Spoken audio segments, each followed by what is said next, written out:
Dossier spécial sur Fréquence Évasion. À chaque instant, des sujets brûlants d'actualité, des faits de société. C'est tout de suite sur Fréquence Évasion.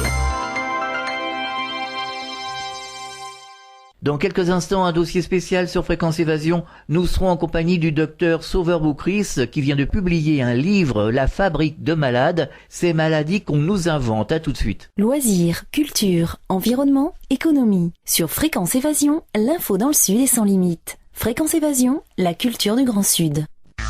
Votre soirée télé sur les 6 chaînes et la TNT. Qu'allez-vous regarder ce soir? Pour en savoir plus, cliquez sur Programme TV. Fréquence Évasion vous propose le programme de votre soirée grâce à programme-télé.org. Bonne soirée à la télé ou sur Fréquence Évasion. Fréquence Évasion, c'est la chaleur provençale, une vraie bouffée d'oxygène. Fréquence Évasion, le soleil du Grand Sud. Docteur Sauveur Boukris, bonjour et merci d'être avec nous. Bonjour.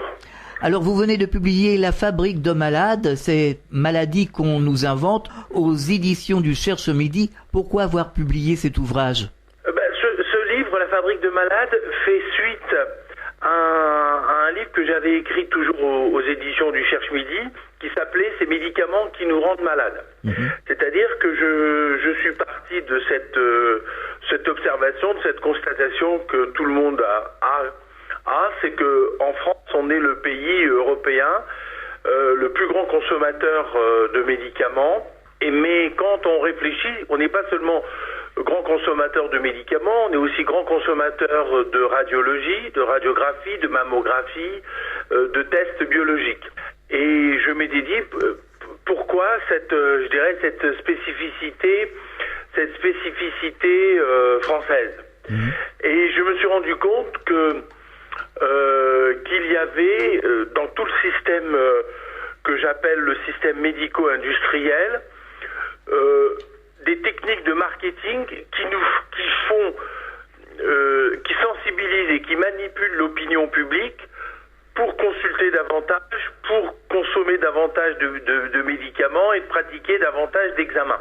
Et donc ce livre, ça dénonce un peu la médecine marketing qui cherche davantage à fabriquer des malades, je dirais qu'à vraiment les sensibiliser à la maladie ou à les soigner, quoi. Alors comment est-on tombé justement dans cette médecine marketing? Disons, la médecine, elle a beaucoup évolué. Alors schématiquement, on pourrait dire que par exemple, après après la Seconde Guerre mondiale, il y a eu un développement des connaissances dans le domaine médical. On a su ce que c'était, les antibiotiques, les maladies infectieuses. On a beaucoup parlé de l'hypertension artérielle, des maladies dues à la civilisation, c'est-à-dire le diabète, l'hypercholestérolémie, la dépression, etc. Et donc cette époque-là, qui va, disons, grosso modo de 1945 à 1975, disons, c'était 30 ans où on faisait à la fois de la médecine hospitalo-universitaire, de la recherche, et on a mis au point de molécules qui ont permis des progrès, qui ont permis un allongement de la vie, qui ont permis une meilleure qualité de vie. Et puis, à partir des années 75, je dirais, la médecine et le monde médico-industriel s'est modifié, et ces changements, ils ont été beaucoup sur la financiarisation de la médecine. C'est-à-dire que l'industrie pharmaceutique devenait une industrie qui cherchait davantage à faire du profit que de la recherche. La médecine, du fait de la consommation et de l'accès aux soins qui était de plus en plus facile, pour certains est devenu un commerce, et donc on a évolué vers disons avant 75 à une médecine qui était basée sur le malade, à aujourd'hui à une médecine qui est basée beaucoup sur la consommation. Voilà, sur le marketing, et on fait tout pour que chacun des malades va consulter davantage, va consommer du médicament de plus en plus et de plus en plus longtemps. Voilà. aujourd'hui, on a développé, depuis 20 ans, 30 ans, on a développé le dépistage, on a développé le bilan sanguin. Et dans mon livre, je donne une formule. Je dis qu'autrefois, à l'époque du docteur Knock, dans les années 20, tout bien portant est un malade qui s'ignore. Aujourd'hui, on peut dire que tout bien portant est quelqu'un qui n'a pas pratiqué de bilan. C'est-à-dire que depuis les années 50 à 60, on nous disait il faut faire un bilan, il faut faire un dépistage, il faut faire en sorte de mieux se connaître. Et plus on a développé le dépistage et plus on a développé les bilans, plus on a fabriqué des malades. Alors dans mon livre, je vous donne des exemples. Par exemple, dans les maladies métaboliques, c'est-à-dire l'hypertension, le diabète, le cholestérol, représente à peu près un malade sur 3, disons, dans nos consultations. Eh bien, quand j'ai commencé mes études de médecine, on nous disait que l'hypertension artérielle, c'était au-delà de 16,9. Oui. Aujourd'hui, on nous dit, 30 ans après, il faut que l'objectif de l'hypertension soit inférieur à 14,9. Pour le diabète, c'était pareil. On nous disait, on était diabétique lorsque l'on a au-delà de 1,26 g et on avait des tolérances glycémiques en fonction de l'âge. On estimait qu'à partir de 70 ans, on pouvait accepter des variations individuelles et on était un peu plus tolérant. Aujourd'hui, il faut un objectif, il faut que tout le monde soit moins de 1 gramme ou 1,10 g et que l'hémoglobine glyquée, qui est une autre donnée du diabète, soit inférieure à 7. Pour le cholestérol, c'est encore plus évident. C'est-à-dire qu'il y a 30 ans, on nous disait on a du cholestérol en fonction de son âge. À 50 ans, la limite, c'est 2,50 g. À 70 ans, c'est 2,70 g. Aujourd'hui, on ne fixe plus des normes, on fixe des objectifs et on dit il faut qu'on ait moins de 2,20 g de cholestérol, quel que soit l'âge, quel que soit le sexe, quelle que soit la maladie. Ou le mode de vie, oui. Et même plus on est facteur de risque, plus on doit avoir tous ces normes. Elles reposent sur des épidémiologies, sur des statistiques, sur des données chiffrées qui ont fait qu'on a abaissé les seuils de diagnostic de la maladie et c'est comme ça qu'on a élargi, je dirais, l'assiette des malades. C'est-à-dire qu'on a multiplié par 3, par 4 le nombre d'hypertendus, le nombre de diabétiques, le nombre de patients atteints de cholestérol. Et comme parallèlement, on avait mis au point des médicaments pour ces maladies-là, eh bien, pour atteindre ces objectifs qui sont de plus en plus bas, on doit surmédicaliser, on doit avoir une inflation de traitement. On doit mettre 2, 3, 4 médicaments différents pour atteindre l'objectif. Et c'est comme ça qu'on est passé d'un surdiagnostic à un surtraitement. On fabrique des malades, non pas par rapport à des symptômes. Vous n'avez aucun symptôme, vous avez des chiffres qui ne correspondent plus aux normes et aux objectifs que, entre guillemets, les experts nous imposent. C'est-à-dire qu'aujourd'hui, on peut faire de la médecine, je dirais, sans visage, sans voir le malade. Vous communiquez par mail ou par fax des résultats d'analyse, et puis si vos chiffres ne correspondent pas aux normes, eh bien, on peut vous envoyer par lettre, par mail, une ordonnance avec un traitement. Voilà, c'est ça que j'ai dénoncé dans mon livre, c'est la fabrique de malades où on ne tient plus compte de la personne, mais on tient compte des chiffres, des statistiques, voilà. Et toute la médecine marketing repose sur ces données-là, c'est-à-dire que on joue sur les peurs, voilà, sur les peurs. On vous dit si vous ne traitez pas l'hypertension, vous risquez d'avoir des accidents cardiovasculaires. Si vous ne traitez pas le cholestérol, vous avez ça. Si vous ne faites pas des mammographies tous les ans, vous risquez de voir apparaître une tumeur du sein. Voilà. Donc, en agissant sur les peurs, on pousse les gens à se surmédicaliser, à surconsommer des examens qui aboutissent à découvrir des chiffres qui sont pas dans les normes et donc à aboutir à des surtraitements. Voilà. Et donc c'est ça la médecine oui, mais marketing. Aujourd'hui, est-ce qu'on manque pas un peu de bon sens pour mieux se porter, pour être en bonne santé? Est-ce qu'il ne faut pas adopter une bonne hygiène de vie, à savoir bien se nourrir? Bien sûr, il faut d'abord adopter une bonne hygiène de vie. D'ailleurs, tous les experts, mais ils le disent pas, mais ils disent que par exemple pour l'hypertension, avant de commencer par un traitement médicamenteux que l'on va prendre toute sa vie, eh bien, il est bon de faire un régime, je dirais, sans sel, de réduire la consommation de sel, parce qu'on a une alimentation trop salée. Et tout jeune, donc d'ailleurs. réduire le pain, les pâtes, etc. Et déjà, on réduit les chiffres de tension. Si on fait un petit exercice physique, ou si on perd, je dirais, 5% de son poids, en perdant un peu du poids, on fait baisser les chiffres de tension, on fait baisser les chiffres de glycémie, et on retarde, je dirais, l'apparition de prendre un médicament.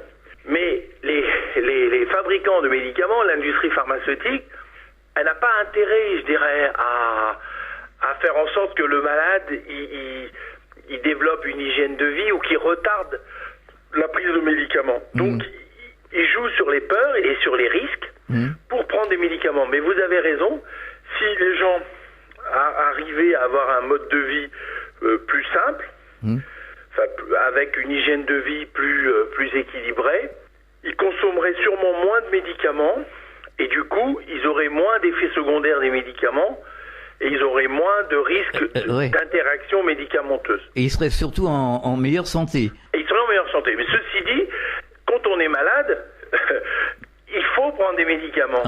Mais ce qui compte, c'est ne pas être étiqueté trop tôt malade. C'est-à-dire que vous avez beaucoup de gens qu'on étiquette malades alors qu'ils n'ont véritablement aucun symptôme, quoi. Ils ont simplement des chiffres perturbés. Ils ont une image radiologique perturbée, mais ils ne sont pas réellement malades. Et dans le domaine, par exemple, des maladies psychiques, si je veux dire, de la dépression, de l'anxiété, c'est quelque chose où là, visiblement, il y a une surconsommation de tranquillisants, par exemple. La petite déprime, je dirais, du samedi soir, le petit coup de blues qu'on peut avoir de temps en temps, le petit chagrin peut être vite étiqueté comme dépression. Et si vous êtes déprimé, ben on vous donne un antidépresseur que vous allez prendre pendant des mois, voire des années. Vous allez être dépendant, alors qu'en réalité, ce sont des émotions de la vie, les émotions de l'existence. C'est normal d'avoir des petits coups de déprime lorsque vous perdez un emploi ou que vous avez une rupture sentimentale. Oui, tout à fait. Mais on n'est pas pour autant des authentiques déprimés. Mais le fait qu'il existe des antidépresseurs, le fait qu'il existe des médicaments qui, entre guillemets, facilitent la vie, nous pousse à la surconsommation de ces médicaments avec les risques d'accoutumance, de dépendance, etc.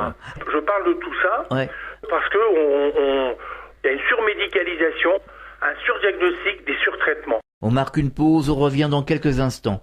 Vous écoutez Fréquence Évasion, Midi-Pyrénées, Languedoc-Roussillon, Provence, Côte d'Azur. Venez découvrir la cuisine et les recettes du Grand Sud. De la Corse à la Provence, du Languedoc au pays toulousain, toutes les recettes du terroir vous sont proposées sur le site de Fréquence Évasion. Cliquez sur Programme et Cuisine. Bon appétit avec Fréquence Évasion. www.fréquenceévasion.com. Fréquence Évasion, info, interview et détente. Radio Fréquence Évasion, Principauté de Monaco, Grand Sud. Nous sommes toujours dans ce dossier spécial en compagnie du docteur Sauveur Boukris qui a publié un livre, La fabrique de malades, ces maladies qu'on nous invente. Un autre gros problème, c'est qu'aujourd'hui, on s'aperçoit, et beaucoup de gens le constatent, c'est qu'avant, il y avait des médicaments pour certaines pathologies, même des pathologies bénignes, qui fonctionnaient très très bien. Aujourd'hui, on se retrouve avec des médicaments de toutes sortes qui vous rendent malade au premier comprimé, quoi. C'est abject. Non, c'est-à-dire que les médicaments, non seulement ils sont plus sophistiqués, beaucoup plus cher. Entre parenthèses, cette surmédicalisation a un coût. On n'a pas abordé l'aspect économique. On en parlera tout à l'heure. Oui, mais c'est évident que... Je vous donne un exemple. Vous aviez une petite gastrite parce que vous avez pris des aliments un peu trop poivrés ou que vous avez mal digéré à la sortie d'un restaurant. Avant, on avait des poudres de phosphate d'aluminium, des médicaments qui coûtaient pas très cher et qui permettaient de soulager très rapidement. Aujourd'hui, on vous donne un inhibiteur de la pompe à protons, un médicament qui vaut très cher, enfin beaucoup plus cher, 10-20 € la boîte, qui est évidemment très efficace, mais qui est beaucoup trop efficace pour les besoins que vous avez. Ce sont des médicaments très intéressants et très utiles, par exemple pour le vrai ulcère gastro-duodénal, mais pour les petits embarras gastriques, c'est trop fort. Oui, mais alors, une chose qu'on constate, c'est que les médicaments, enfin, même des médicaments tout simples, pour la gorge, des sprays, des choses comme ça, vous rendent littéralement malade. Dès que vous commencez... D'ailleurs, il y a toute une liste d'effets secondaires incroyables, et dès la première pulvérisation, moi ça m'est arrivé, vous avez la gorge qui se serre, vous avez des étourdissements, enfin des choses... les médicaments sont vraiment infâmes aujourd'hui. Alors, il faut être nuancé, c'est-à-dire que, je répète, les médicaments nous ont apporté, c'est vrai, historiquement et dans le temps, une meilleure qualité de vie, un allongement de la durée de vie et un meilleur confort. Mais ce qu'il faut faire prendre conscience même à vos auditeurs, c'est qu'un médicament, c'est un remède, mais ça peut être aussi un poison. Ah oui. Et c'est l'un et l'autre. C'est pas l'un ou l'autre, c'est l'un et l'autre. C'est-à-dire que, pour vous, je vais vous donner un médicament et vous allez dire je me sens très bien et grâce à ça j'ai plus de symptômes, je vais bien. Le même médicament que je vais donner à quelqu'un d'autre, il peut être un poison. Et ce que je dénonce souvent dans tous mes livres, que ce soit ces médicaments qui nous rendent malades ou dans la fabrique de malades, c'est que ceux qui fabriquent les médicaments, l'industrie pharmaceutique, et puis tous ceux qui travaillent autour, ne nous précisent que les effets bénéfiques des médicaments et ne nous disent pas les effets négatifs. Si bien que les médecins, bien souvent, les ignorent, et alors pourtant, ça pose de réels problèmes. Vous savez que les accidents dus aux médicaments, ça entraîne en général 8 à 10 000 morts par an. Ah oui, quand même. Les effets secondaires des médicaments provoquent 8 à 10 000 morts par an, 2 fois plus que les accidents de la route. Ça provoque plus d'une centaine de milliers de personnes dans l'hospitalisation. C'est quand même pas anodin, quoi, les médicaments. Simplement, il y a dans ce domaine une sous-évaluation du risque du médicament. On a tendance à minimiser les effets secondaires ou à les sous-estimer ou à les cacher. Bon, et c'est tout le système qui rend les choses opaques, quoi. C'est-à-dire il faut qu'il y ait des scandales, comme l'affaire Mediator, comme les pilules Diane, etc., pour se rendre compte des effets secondaires. Mais les effets secondaires, ils existent, ils sont connus, mais ils sont pas mis sur la place publique. Et donc, les autorités de santé, les agences du médicament, ont une part de responsabilité dans la mesure où ils doivent défendre la santé publique, ils doivent donner à l'opinion et aux Français la garantie que le médicament, il est sûr, et donc ils doivent communiquer sur les effets indésirables des médicaments, sur le risque potentiel, sans pour autant affoler les gens, mais on doit informer. Alors, cette information, non seulement elle passe pas, mais ce qui est que parfois plus grave, c'est que les médecins aussi, ceux qui prescrivent, sont dans l'ignorance ou dans la sous-évaluation des risques.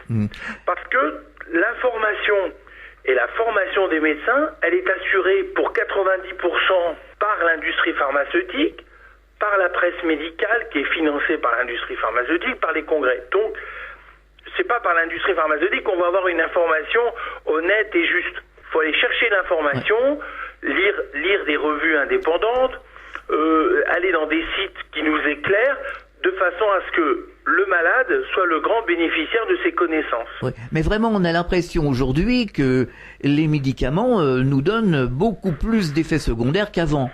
Oui, parce que d'abord parce que je vous dis, ils sont beaucoup plus sophistiqués. C'est un peu comme si vous aviez une grosse voiture pour aller acheter un morceau de pain, quoi. C'est-à-dire que vous n'avez pas besoin d'avoir des médicaments aussi puissants pour des maladies qui peuvent être bénignes. Alors que pensez-vous des médicaments génériques, par exemple? Alors moi, je vais vous dire, moi, les médicaments génériques, je suis beaucoup réservé. J'ai même écrit un dernier livre qui s'appelle La Grande Arnaque, les médicaments génériques, qui s'appelle La Grande Arnaque. Pourquoi? Parce que les autorités de santé et le discours officiel nous disent que les médicaments génériques sont la copie conforme de la molécule originale. Ouais. Alors non seulement ceci est faux, parce que dans les génériques, il y a différents types de génériques, que ce soit les autogénériques, c'est-à-dire la vraie copie, c'est-à-dire les mêmes excipients, le même principe actif, mais il y a aussi ce qu'on appelle des génériques similaires, c'est-à-dire qu'on a le même principe actif, mais des excipients différents qui peuvent être allergisants, qui peuvent entraîner des effets secondaires. Et puis vous avez des génériques qu'on dit assimilables, c'est-à-dire qu'ils sont pas tout à fait le même principe actif, ils n'ont pas tout à fait la même formule chimique, mais ils ont aussi des excipients différents. Donc, non seulement j'affirme que les génériques ne sont pas copies conformes de la molécule originale, mais qu'en plus, il y a des différences entre eux. Et donc, si vous changez de pharmacie, si vous changez de générique, vous pouvez voir apparaître des effets secondaires que vous n'avez pas ni avec la molécule originale, ni avec certains génériques. Oui, ils sont moins efficaces aussi. Et ils sont pour certains beaucoup moins efficaces. Alors ça a été prouvé par exemple dans l'épilepsie, dans les maladies liées à la thyroïde, dans certaines maladies cardiovasculaires, en particulier avec les anticoagulants. Ouais. Mais on observe, nous, en médecine générale, qui peuvent être différents, par exemple, sur certains traitements de la douleur, sur certains antibiotiques. On voit que avec des génériques, au lieu d'avoir une efficacité complète au bout du 3e, 4e jour, on doit attendre le 6e ou le 7e jour pour avoir la même efficacité. Donc, les génériques, je les préconise chez des sujets jeunes, plus ou moins en bonne santé, pour des pathologies bénignes et de courte durée. Mais si vous avez plus de 65, 70 ans et que vous avez plusieurs maladies et que vous devez prendre un médicament pendant 20 ans, 30 ans, je préfère donner la molécule, prescrire et que le pharmacien délivre la molécule originale parce qu'on est sûr de ce qu'on a prescrit, on est sûr du nom du médicament et les personnes âgées, celles qui consomment le plus de médicaments, elles ont moins de risques de confusion, moins de risques de se tromper sur le nom du médicament. Elles retiennent plus facilement le nom de marque que le nom chimique qui est pas toujours facile à retenir et même certains médecins ne connaissent pas le nom chimique de la molécule. Beaucoup d'auditeurs aussi nous posent la question suivante. Pourquoi y a-t-il un conflit entre la médecine allopathique et les médecines douces? Parce que, je vais vous dire, le monde médical est un monde assez, je dois vous dire, assez conformiste, assez fermé et assez conservateur. Voilà. Je pense que le monde hospitalo-universitaire, toutes ces connaissances reposent sur la science et donc tout ce qui peut être prouvé. Sans nier l'importance de la science, je suis un médecin qui a fait des études tout à fait classiques à l'hôpital Cochin à Paris. J'ai un diplôme que tous les médecins ont, mais je pense que l'université et le monde académique des médecines doit s'ouvrir aux médecines qu'on dit alternatives, de façon à ce que on puisse offrir aux patients parce que c'est ça quand même notre priorité. C'est pour les patients qu'on travaille, hein, on est au service de nos malades. Offrir aux malades des possibilités thérapeutiques, différentes armes thérapeutiques. Il ne peut pas y avoir qu'un seul regard, qu'une seule pensée, c'est-à-dire le médicament. Il faut s'ouvrir à l'ostéopathie, il faut s'ouvrir probablement à l'acupuncture, il faut s'ouvrir à l'homéopathie, parce que je pense que chaque malade est unique, chaque malade réagit à une thérapeutique. Il y en a qui marcheront très bien à la balnéothérapie, à l'homéopathie, à l'allopathie. Il peut y avoir des actions jumelées, des actions combinées. Bien sûr. On peut très bien traiter avec des médicaments et avec la kinésithérapie, l'ostéopathie, l'homéopathie, toutes les acupunctures. Tout ça ne peut pas être contradictoire. Mais il faut beaucoup de temps pour que les universitaires, les académiciens, ceux qui font, je dirais, la science médicale, s'ouvrent à ces techniques, parce que leur argument est de dire ce n'est pas rigoureusement scientifique, ça peut pas être généralisé. Mais en pratique, je peux vous garantir qu'en pratique, nous, médecins, nous voyons très bien que certaines solutions alternatives, médecine douce, ont connu un succès. On a traité des gens par des techniques qui n'étaient pas reconnues officiellement, mais qui marchaient. Donc il ne faut pas se fermer, mais il ne faut pas non plus généraliser les techniques. Je pense qu'un médecin efficace, c'est un médecin qui a suffisamment d'armes ou qui a suffisamment d'outils dans son arsenal pour pouvoir répondre aux besoins et à la satisfaction de son patient. On marque une pause, on revient dans quelques instants. Radio Fréquence Évasion, le son de la Côte d'Azur. Sur Fréquence Évasion, les stars d'hier, d'aujourd'hui et de demain se racontent en toute liberté. Pour en savoir plus, cliquez sur Programme. Bon surf sur le site de Fréquence Évasion, www.fréquenceévasion.com. Prenez de l'altitude avec Fréquence Évasion. Nous sommes toujours en compagnie du docteur Sauveur Boukris, qui a publié un livre, La fabrique de malades, ces maladies qu'on nous invente. Et les nutritionnistes ont leur rôle à jouer aussi dans l'éducation, comment bien se nourrir, comment faire pour essayer de justement tout jeune de rester en bonne santé, pour éviter justement de prendre des médicaments. Oui, mais si vous voulez, la culture actuelle, c'est une culture un peu de la satisfaction immédiate. C'est-à-dire que si vous avez une douleur, vous voulez que la douleur elle disparaisse tout de suite. Si vous avez un problème psychologique, il faut qu'on... Et le médicament, il est perçu comme le moyen de résoudre toutes nos souffrances, qu'elles soient physiques ou psychologiques. Et c'est une réponse, je dirais, immédiate. Les autres techniques, ça demande un peu plus de temps, ça demande un peu plus de maîtrise de soi. Et on vit dans une époque qui va de plus en plus vite, où les gens cherchent toujours des solutions rapides.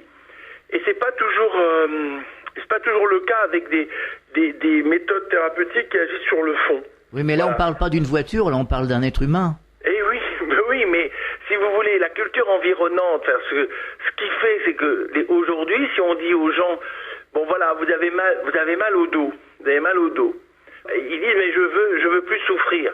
Alors on va tout de suite avoir tendance à prescrire un médicament qui va lui soulager, sans pour autant agir sur la cause. Sur la cause, voilà. Mais si on dit, écoutez, pour agir sur la cause, il faudrait que vous fassiez un peu de piscine, il faudrait que vous fassiez un peu de kiné, etc. Ça mettra un peu plus de temps, et c'est pas toujours accepté. Et on peut multiplier comme ça les exemples. Donc c'est pour ça que je dis que toujours, un médecin, moi je dis toujours, c'est quelqu'un qui est à la fois pompier et architecte. C'est-à-dire que quand il y a une maison qui brûle, un peu comme vous avez une douleur, une souffrance, etc., vous agissez comme le pompier. C'est-à-dire que vous éteignez le feu, et ensuite vous agissez comme l'architecte, c'est-à-dire que vous reconstruisez une maison avec des bases plus solides, avec des techniques modernes. Voilà. Et c'est un peu la même chose. Dans le cadre d'une maladie, on doit à la fois agir évidemment sur le symptôme, qui n'est qu'une facette, qui est la partie émergée de l'iceberg. Et là, on doit être capable de donner des conseils. Vous savez, ça commence tôt. C'est-à-dire que l'éducation à une bonne hygiène de vie doit commencer tôt. Mais vous voyez bien que dès l'adolescence, les jeunes ont une hygiène de vie qui commence à dériver du fait de l'alimentation rapide. On va manger au McDo, ensuite, voilà, c'est ça. Et ensuite, vous êtes dans le monde du travail, vous n'avez pas le temps, puis il y a des raisons un peu économiques qui vous poussent à consommer ce qui est le plus facile et qui n'est pas toujours le plus hygiénique. Voilà. Et ça, malheureusement, la maladie est la conséquence de tous ces excès et de toutes ces dérives. Parce que si on mange bien, manger bien, je veux dire manger sainement, éviter de manger trop de graisse, de viande. On consomme beaucoup de viande quand même ici en France, hein. Oui, mais bien sûr, et c'est pas anodin. D'abord, on consomme beaucoup trop de viande. Il y a un lien, et a été prouvé, entre la consommation de la viande et le cancer colique, par exemple. En France, c'est quand même le premier cancer chez l'homme. Avec une mortalité très élevée, et ça c'est sûr il y a un lien évident entre la surconsommation de viande et le cancer, et ce cancer colique. Mais la viande aussi, ça fait augmenter l'obésité, ça fait augmenter les risques cardiovasculaires, et si on arrivait à une alimentation moins riche en viande et moins riche en graisse, on réduirait le risque cardiovasculaire. Moins de sel, moins de sucre aussi. On pourrait dire la même chose en matière de sucre. Voilà, moins de sel, moins de sucre. On pourrait faire l'exercice physique est un bon moyen de réduire la consommation de médicaments. Alors, on dit que le lait est un poison, et plusieurs personnes justement ont constaté qu'en arrêtant les produits laitiers et le lait, leurs problèmes de santé ont disparu. Ou allergies. Il y a des gens aussi qui souffraient d'allergies. Alors, dans le lait, il y a plusieurs choses. C'est-à-dire que le lait, c'est très important, au moins jusqu'à l'âge de 20 ans, si je peux dire. Parce que c'est là où vous développez votre capital osseux, c'est là où vous avez besoin du lait pour votre croissance physique. Vous êtes pendant toute la période où vous grandissez en taille, en poids. À partir où vous avez le capital osseux qui est atteint, en général, il est à partir de 20 ans, vous commencez à décliner. Donc à ce moment-là, le lait n'a pas forcément la même vertu et la même utilité. On dit même que l'abus de lait peut provoquer des problèmes articulaires et osseux. Voilà. Et là aussi, il faut être nuancé, parce que ça, c'est quelque chose qui n'est pas généralisé. Vous avez des personnes qui sont sensibles au lait et qui ça provoque des problèmes articulaires. Et puis d'autres non. Donc c'est pour ça que je dis, chaque traitement doit être personnalisé, individualisé, et ça peut pas être quelque chose de général et de systématique. Alors nous en parlions tout à l'heure, cette médecine un petit peu anarchique, quelque part, a un coût. On parle de trous de la sécurité sociale depuis de nombreuses années. Si on gérait mieux justement ce côté médical, je pense que là on n'aurait plus de trous dans la sécurité sociale. Oui, c'est évident, non. Mais je veux dire, c'est une plaisanterie. La sécurité sociale est en déficit pour plein de raisons. Je ne vais pas faire ici. Non. Il y a un problème de recettes. Il y a un problème de recettes. Chaque fois que vous avez des centaines de milliers de chômeurs en plus, vous avez des cotisants en moins, donc vous avez des recettes en moins. Mais vous avez aussi des dépenses qui pourraient être réduites du fait si on réduisait la consommation médicale. Et moi, dans mon livre La fabrique de malades, je dis qu'il faut arriver à une décroissance médicale, c'est-à-dire aussi bien en traitement que en examen de radiologie, de bilan biologique. On en fait beaucoup trop. Ce sont des milliards et des centaines de millions d'euros qui sont gaspillés pour un bénéfice qui est pratiquement nul. On fait des tas de radios, on fait des tas de prises de sang qui n'apportent rien. La sécurité sociale était un système qui a été créé après la guerre lorsqu'il y avait un réel besoin. Et puis, cette idée merveilleuse de la sécurité sociale est devenue un gouffre, et puis surtout quelque chose qui est utilisé à tort et à travers. Bon, donc c'est dommage que la sécurité sociale, qui est une très bonne idée, soit comme ça un peu galvaudée et détruite. Alors, il faut vraiment faire prendre conscience à l'opinion que il ne faut pas faire des examens inutiles. D'ailleurs, vous avez vu que l'Académie de médecine dit qu'il y a à peu près 30% de nos actes médicaux qui sont inutiles. Tout à fait, donc, oui. si déjà on faisait moins de bilans biologiques, moins de radios, on réduirait le déficit. La consommation de médicaments, s'il y a beaucoup de médicaments qui sont inutiles, beaucoup de médicaments qui sont trop donnés un peu trop facilement, un peu par facilité, un peu parce que c'est plus facile de donner un médicament que d'expliquer comment vivre et avoir une hygiène de vie. Donc ça aussi, si on réduisait le nombre de médicaments, on réduirait le nombre d'hospitalisations, et tout ça, ça permettrait de réduire le déficit et d'avoir à ce moment-là une sécurité sociale en équilibre et qui permettrait de bien soigner les gens. Parce qu'aujourd'hui, on vit dans un système un peu pervers où, parce que la sécurité sociale est en déficit, on raccourcit les durées d'hospitalisation parce que ça commence à coûter trop cher, et au bout de quelques jours, le malade coûte cher.